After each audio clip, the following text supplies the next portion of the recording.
네, 오늘 시편 7편 우리가 읽어봤는데요. 또 장르를 우리가 항상 보지 않습니까? 가장 먼저 장르가 뭐 보시다시피 이제 딱 감이 오시죠. 네, 바로 탄원시입니다. 아주 탄원이 제대로 잘 드러나 있는 탄원시라고 할 수 있죠. 근데 위에 그 표제를 보시면 시의 배경이 베냐민 사람 굿시가 한 말을 듣고 다윗이 주님 앞에서 부른 애가라고 기록하고 있죠. 그러니까 좀 낯설긴 하는데 여러분 사실 베냐민 사람 굿시라는 사람 들어보셨습니까? 전혀 없으시죠. 성경의 이 다른 책에 이 베냐민 사람 굿시라는 인물이 없어요. 등장하지 않아요. 우리가 뭐 사무엘상 다 보셨겠지만 그런 사람이 등장하지 않습니다. 그러니까 누군지 잘 알 수가 없어요.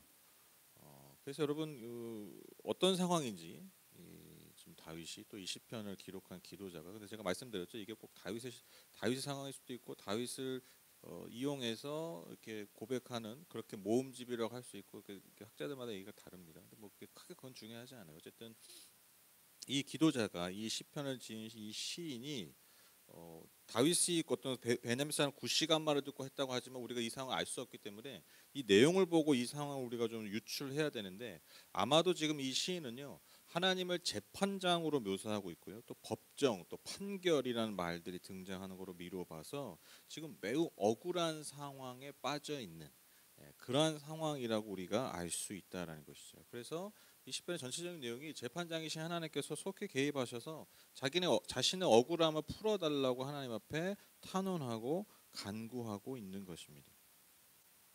먼저 이 시인이 자신의 긴박한 상황을 하나님께 아뢰고 있는데요. 1절 2절 보시면 주 나의 하나님 내가 주님께로 피합니다. 나를 뒤쫓는 모든 사람에게서 나를 구원하여 주시고 건져 주십시오. 그들이 사자처럼 나를 찢어 발기어도 나의 목숨 건져 줄 사람이 없을까 두렵습니다.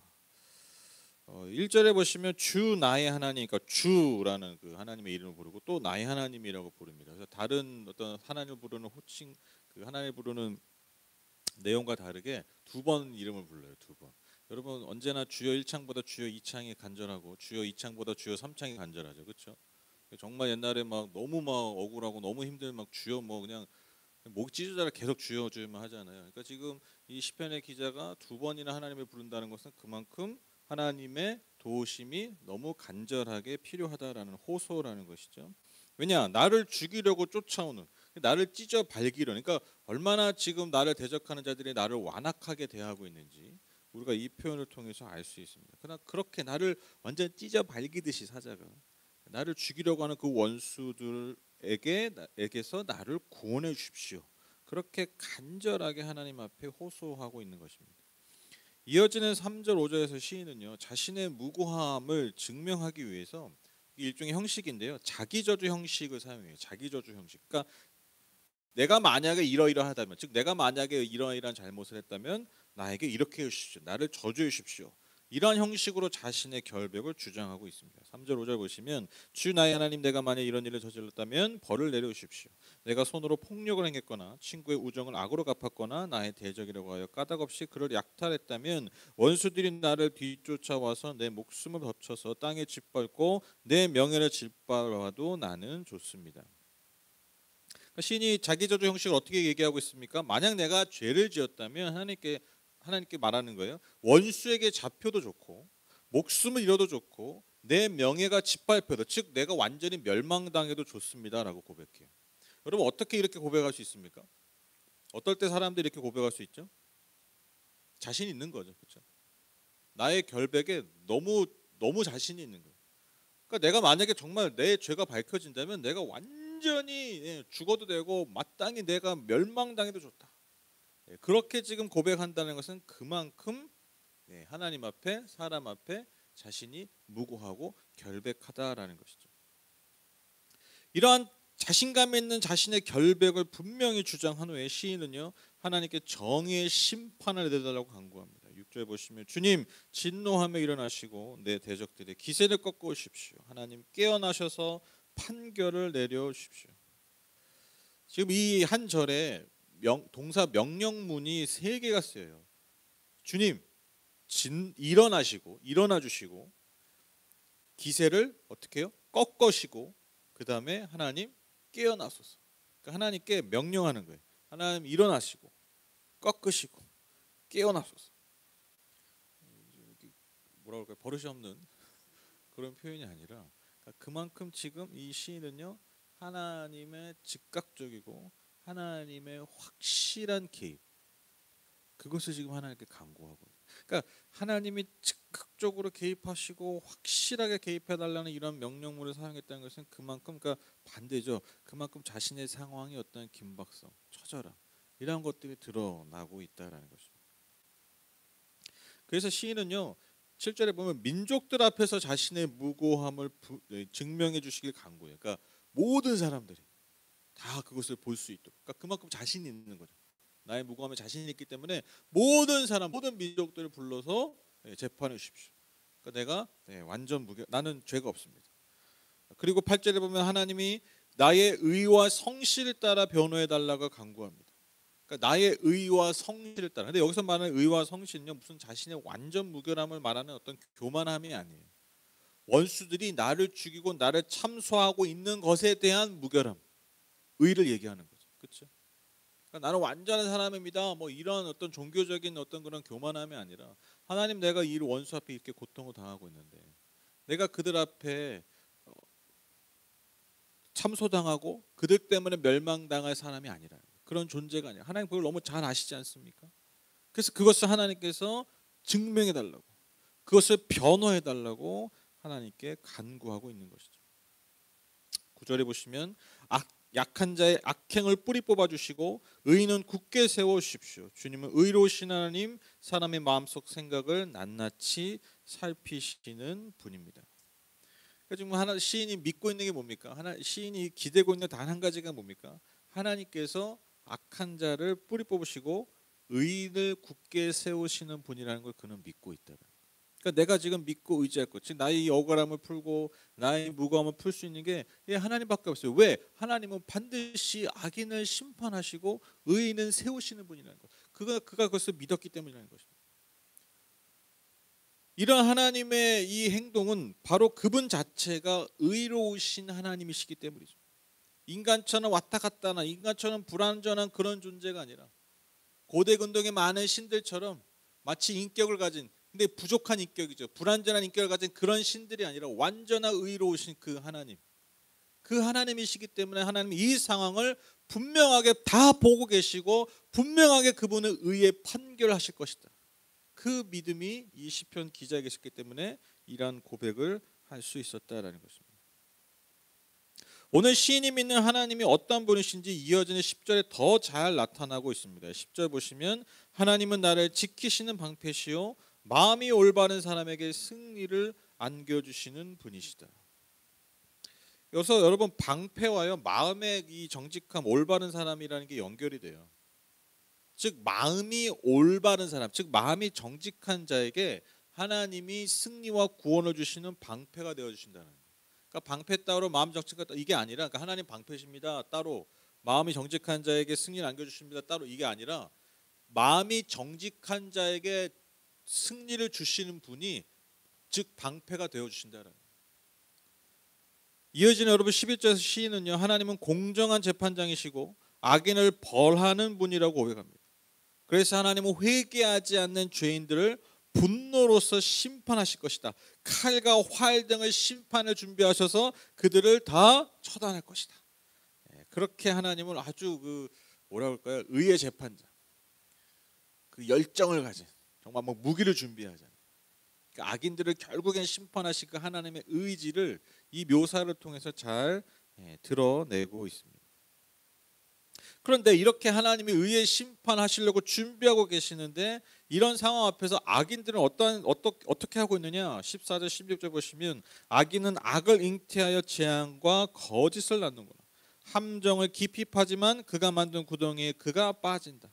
남에게 준 고통이 그에게로 돌아가고 남에게 휘두른 폭력도 그의 정수리로 돌아간다. 여러분 딱 이거 읽으시면 좀 무슨 말이 생각나지 않으세요? 악인들이 뭐 하고 있는 거예요? 그런 말 많이 들으셨죠? 지 무덤을 지가 판다.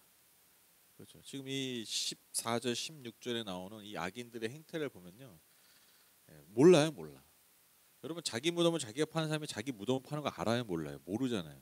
근데 그가 열심으로 하고 있는 게 사실 뭐예요? 지 무덤 지갑하는 거죠. 악인들이 마찬가지. 악인들 지가 볼 때는요, 집을 짓는 것 같고 성을 짓는 것 같고 나를 살리고, 아니 나를 높이고 나를 행복하게 할 아름다운 성을 짓는 것 같지만, 그렇게 해서 열심히 무언가를 하지만 하나님 보시기에 그 모든 행위가 뭐예요?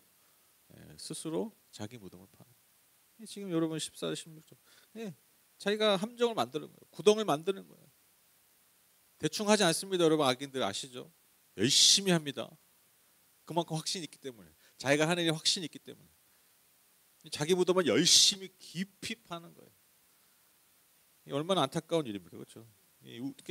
웃기기도 하지만 되게 안타까워. 네네.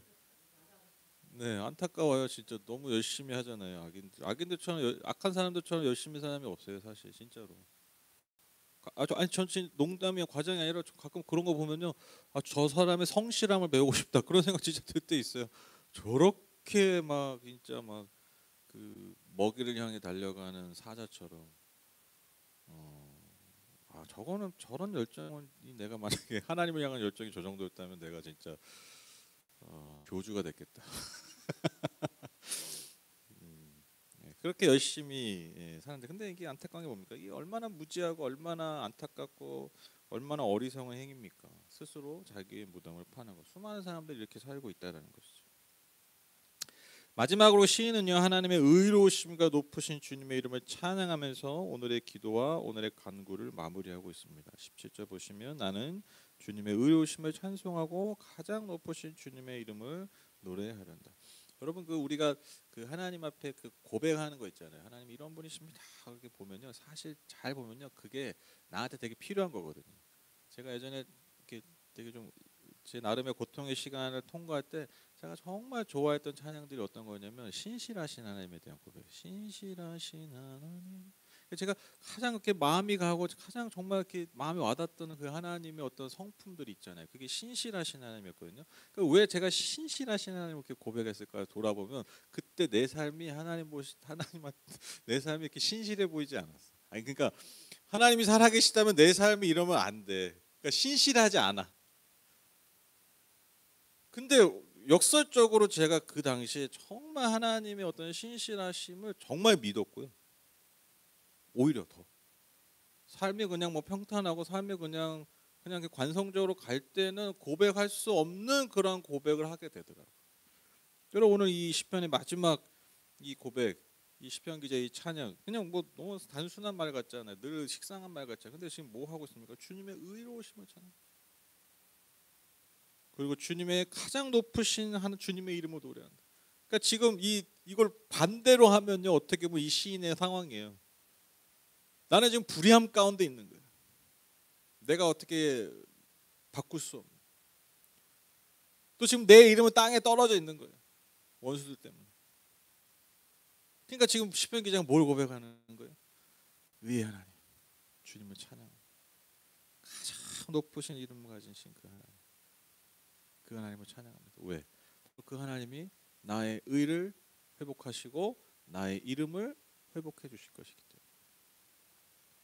그러니까 여러분, 이런 고백의 그 결을 따라가다 보면요, 정말 여러분 그 시편 기자의 마음, 또한 그 마음에 드러난 어떤 모습들이 사실 우리의 삶 안에 여전히 반복되고 있는, 여전히 벌어지고 있는 일들이 참 많다라는 것입니다. 저는 오늘 이 시편의 고백을 통해서 두 가지 질문을 하게 됐어요. 그게 뭐냐면, 첫 번째 질문이 뭐냐면, 내 삶의 방패가 무엇일까? 내 삶의 방패, 내 삶의 방패. 여러분, 어떤 것을 여러분 삶의 방패 마귀로 삼고 계십니까? 뭐 사람들 각자 물어보면 여러 가지가 나오겠죠. 뭐 가장 단순한 게 뭐 가장 많은 게 아마 돈이지 않을까요? 그렇죠? 돈으로 나의 방패를 삼는 거예요. 또 뭐가 있을까요? 뭐 명예가 있겠죠. 내가 세상에 어떤 명예, 어떤 자리, 진짜 이거 추구하는 사람들 굉장히 많아요. 의외로 많아요. 특히 저는 이게 기독교 안에 되게 많은 것 같아요. 물질 얘기하면 너무 세속적으로 보이니까 명예, 내 이름 드러내는, 그걸 뭘로 삼는 거예요? 나의 방패로 삼는 거예요. 여러 가지가 있겠죠. 뭐 사람, 뭐 권력, 여러 가지로 사람들은 언제나 자신을 보호하기 위한, 어떻게 보면 또 자신을 감추기 위한 방패막이로 삼습니다. 근데 여러분, 오늘 말씀을 통해서 하나님 우리에게 알려주시는 방패가 무엇입니까? 마음의 정직함. 하나님 앞에, 사람 앞에 그 마음이 정직한 자에게 하나님이 방패 마귀가 되어 주신다. 저는 이게 굉장히 중요한 어떤 삶의 근본적인 지혜가 아닐까. 저는 이게 삶의 가장 근본적인 지혜가 아닐까. 그 여러분, 그 요즘 그 아시죠? 여러분, 그 옛날에는 사람들이 자기 이름을 내려면 두 가지밖에 거의 없었어요. 뭐 신문에 나오거나 TV에 나오는 거, 뭐 이런 거잖아요, 그렇죠? 그러니까 이 사람들이 자신의 이름을, 자신의 존재를 알리는 게 그 창구가 그렇게 많지 않았어요. 근데 요즘은 너무 너무 많잖아요. 뭐 SNS, 뭐 인스타그램, 페이스북, 트위터, 또 여러분 잘 아시는 유튜브. 이렇게 겨울이 되면 목이 잠겨. 유튜브 뭐 너무 많잖아요.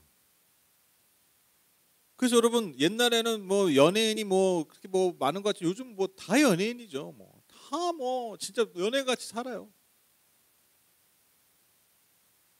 그래서 뭐 소위 말하는 스타, 뭐 뜬 사람들이 예전보다 훨씬 많이 나요. 뭐 굉장히 많이 나와요. 그런데 여러분 잘 보세요. 그런 사람들 중에 반짝하는 사람들이 아니라 정말 오래 가는 사람들이 있죠. 여러분, 그런 사람들 어떤 사람들이에요? 정말 이뻐서 떴어. 40년간 이뻐서 계속 그 사람이 스타입니까? 뭐 몸짱이래. 몸에 막 근육이 많아. 그래서 떴어. 여러분, 40년, 50년을 그 근육을 그대로 유지해서 스타가 됐을까요? 스타로 유지될까요? 여러분, 뭐 운동을 잘해. 운동을 여러분 40년, 50년 계속 꾸준히 잘해서 여러분 그가 계속 스타가 될까요? 여러분, 잘 한번 생각해 보세요. 우리가 소위 말해서 영향력을 가지고, 특히 우리가 말하는 선한 영향력을 가지고 꾸준하게 가는 사람들 보면요, 마음이 정직하고 성실한 사람들. 그게요, 그의 삶을 지켜요. 이게 꼭 하나님을 믿어야 돼 이게 아니라, 하나님은요 마음이 정직하고 성실한 자들을 보호하시는 그 창조의 법칙으로 우리를 대하신다는. 그래서 막 떴다가 못 뜨면 이렇게 쑥 사라지죠. 뭐 예를 들면 뭐 학교 폭력, 옛날에 막 떴는데 뭐 옛날에 그 학교 다닐 때 애들 막 괴롭히고 그래가지고 정말 막 떴다가 하루 아침에 아주 그냥 다 사라져 버리는. TV고 뭐고 유튜브고 뭐고, 심지어 SNS도 다 사라져 버려. 아무리 여러분 이쁘고 잘생기고 뛰어나도 그의 삶에 정직과 성실이 없는 자들은요, 정말 여러분 별이 아니라, 여러분 하룻밤 별이 아니라 정말 먼지처럼 안개처럼 사라져 가잖아요.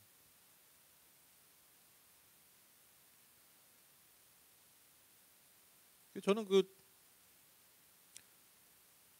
우리나라가 그 예전에 그 코로나가 한창일 때 저는 그게 참 좋았어요. 그게 뭐냐면 그 세계 각국이 우리나라 그 많이 인정했잖아요. 우리나라 방역. 근데 여러분, 그 우리나라가 방역을 잘하게 된 그 가장 밑바탕이 뭐였냐면요, 투명한 정보 공개였어요. 이게 핵심이었어요.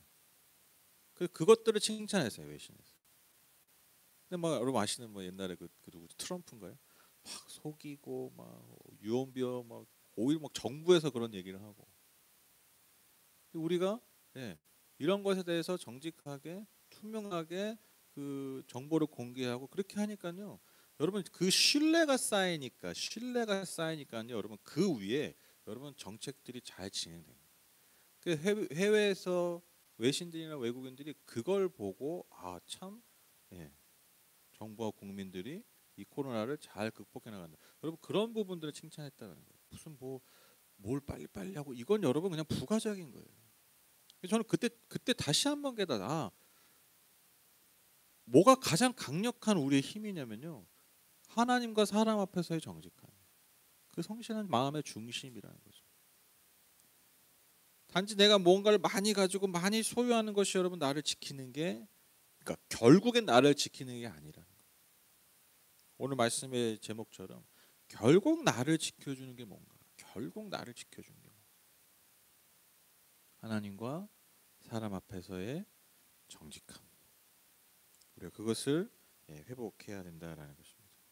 오늘 시편 7편 10절 말씀이죠. 하나님은 나를 지키시는 방패시요 마음이 올바른 사람에게 승리를 안겨주시는 분이시다. 마지막으로 저는 두 가지 질문 했다고 그랬잖아요. 첫 번째가 내 삶의 방패는 무엇인가라는 걸 질문했다면, 두 번째로 이 질문을 스스로 했습니다. 나는 하나님의 심판을 기다리고 있는가, 아니면 나는 내 스스로 심판자가 되는가. 여러분, 오늘 시인이요 무엇을 기다리고 있습니까? 오직 무엇을 기다리고 있어요? 하나님의 심판을 기다리고 있어요. 하나님의 심판. 즉 그분의 개입과 그분의 해결을 간구하고 있죠. 여러분, 이게 딱 다윗의 삶 아니었습니까? 그렇죠? 다윗이 이렇게 살았잖아요. 여러분, 다윗은요 어떻게 보면요 그는 충분히 사울을 스스로 심판할 수 있었어요. 죽일 수 있었어요. 그렇죠? 죽일 기회들이 있었죠. 사울이 다윗이 압살롬도요 여러분 그 스스로 해결할 수도 있었어요. 또 그 삶에 여러 적들이 있지 않았습니까? 그를 방해 여러 적들이 있지 않았습니까? 그를 회방하는 자들이 있지 않았습니까? 그들에게 여러분 다윗이 힘이 있을 때요 여러분 심판할 수 있었어요. 그런데 다윗이 여러분 우리가 사무엘상을 보시면 알겠지만 그런 중요한 순간에 그가 항상 어떻게 했냐면 그의 힘으로 심판자로서 행한 것이 아니라 오히려 그 순간에 하나님의 심판에 맡겼다. 그러니까 그런 저는 질문을 하게 되는 거예요. 여러분, 왜 다윗이 심판 하나님께 맡겼을까? 그 바탕에는 믿음이 뭘까? 그러니까 그런 행동을 하게 하는 믿음이 뭘까? 그러니까 내가 할 수 있는 심판을 멈추고 하나님의 심판을 기다리게 한 그 뭔가 믿음이 있을 거 아니에요. 그게 뭘까? 더 나아가서 왜 하나님은 너가 심판하지 말고 나의 심판을 기다리라고 하셨을까? 여러분 그런 생각 해보신 적 없어요? 심판은 내가 한다. 성경에 그런 말씀 많잖아요. 심판은 야훼 하나님이 하는 거라고. 너희가 심판하지 말라. 왜 그렇게 하실까? 그런 질문 하신 적 없어요? 야, 나 심판하는 거 되게 좋아해. 나도 통쾌해. 내가 할 거야. 네 하지 뭐 이런 거예요? 그 재밌는 거 왜 네가 해? 야, 나도 막 통쾌해. 저 약한 놈들 내가 쓸어버려. 나도 그거 즐겨. 그러니까 네가 하지 말고 내가 할 거야. 제가 한번 생각해 보니까요.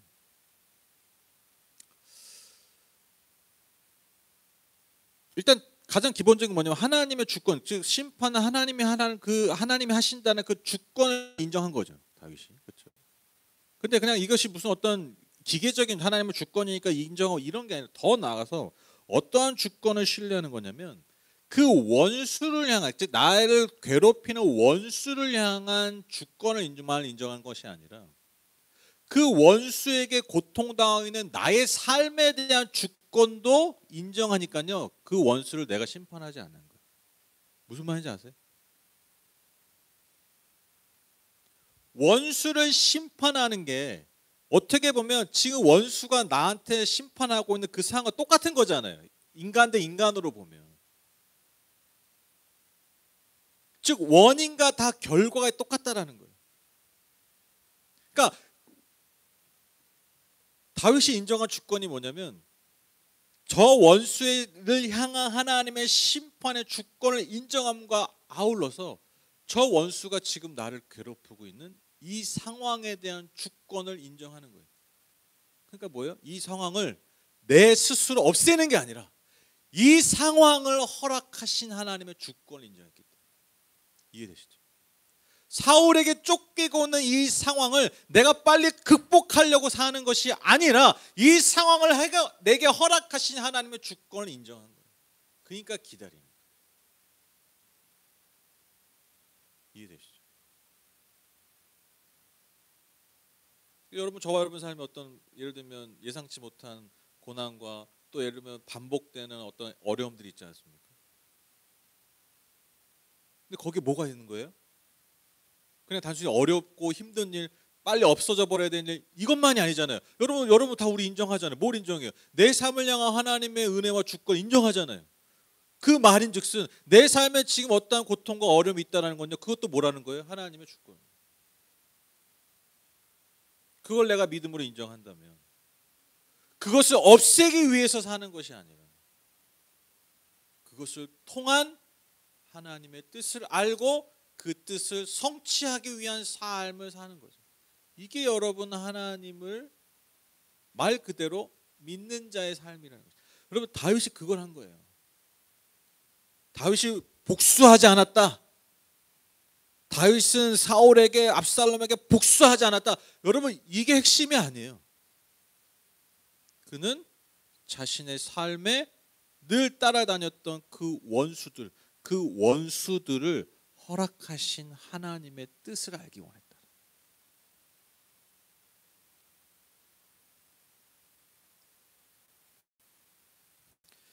여러분 이게 왜 중요하냐면요. 여러분 내가 자꾸 원수를 없애려고만 하면요. 여러분 내가 평생 하는 일이 뭐냐면 그냥 원수 만나서 원수 없애는 일만 하는 거예요. 그렇지 않습니까? 근데 내가 그 원수를 통해서 하나님의 주권을 인정하고 그 원수를 통해 내가 달라지고 내가 성숙하고 내가 성장한다면 계속해서 달라들 원수가요. 어느 순간 사라지는 거예요. 하나님 우리에게 원하시는 게 그런 것이죠. 그래서 여러분 늘 말씀드리지만 여러분 문제 해결을 해야 되지만 문제 해결에 집중하다 보면요. 문제를 허락하신 하나님의 뜻을 놓칠 때가 많아요. 그렇죠? 그냥 그 본능적으로만 반응하는 거죠. 그러니까 싫은 거 없애고 좋은 거 더하고 이게 가장 원초적인 삶 아닙니까? 하나님 우리 그렇게 지으시지 않았다.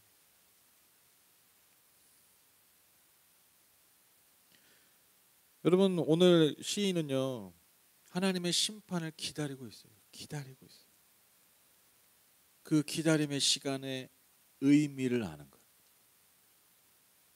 하나님의 개입과 하나님의 심판을 기다리는 그 기다림의 의미를 아는 것. 여러분 그 의미를 알게 될 때 여러분 원수는 사라집니다. 원수가 아니죠.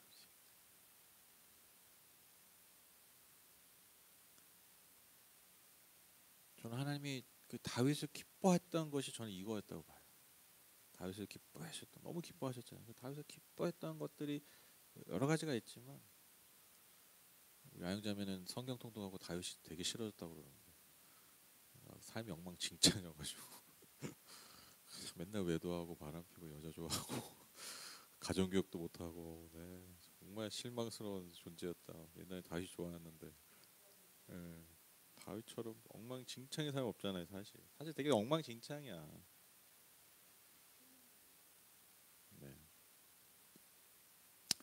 또 저와 여러분 또 이게 속 뒤집어 까면 다 엉망진창 아니에요? 제가 지금 여러분도 앞에 계시고 카메라도 돌아가니까 제가 뭐 이렇게 하지만 뭐 저도 뭐 속 뒤집어 까면 똑같죠 뭐. 근데 그 똑같은 가운데서 그 똑같은 인간의 본질 가운데서 저는 그 하나님이 기뻐하셨던 분이 이거 같아요. 다윗의 그 마음, 그 기다림의 의미를 알고 하나님의 때를 기다렸다. 그러니까요 위대한 왕이 될 수 있었던 거죠. 하나님 기뻐하시는 왕이 될 수 있었습니다. 우리도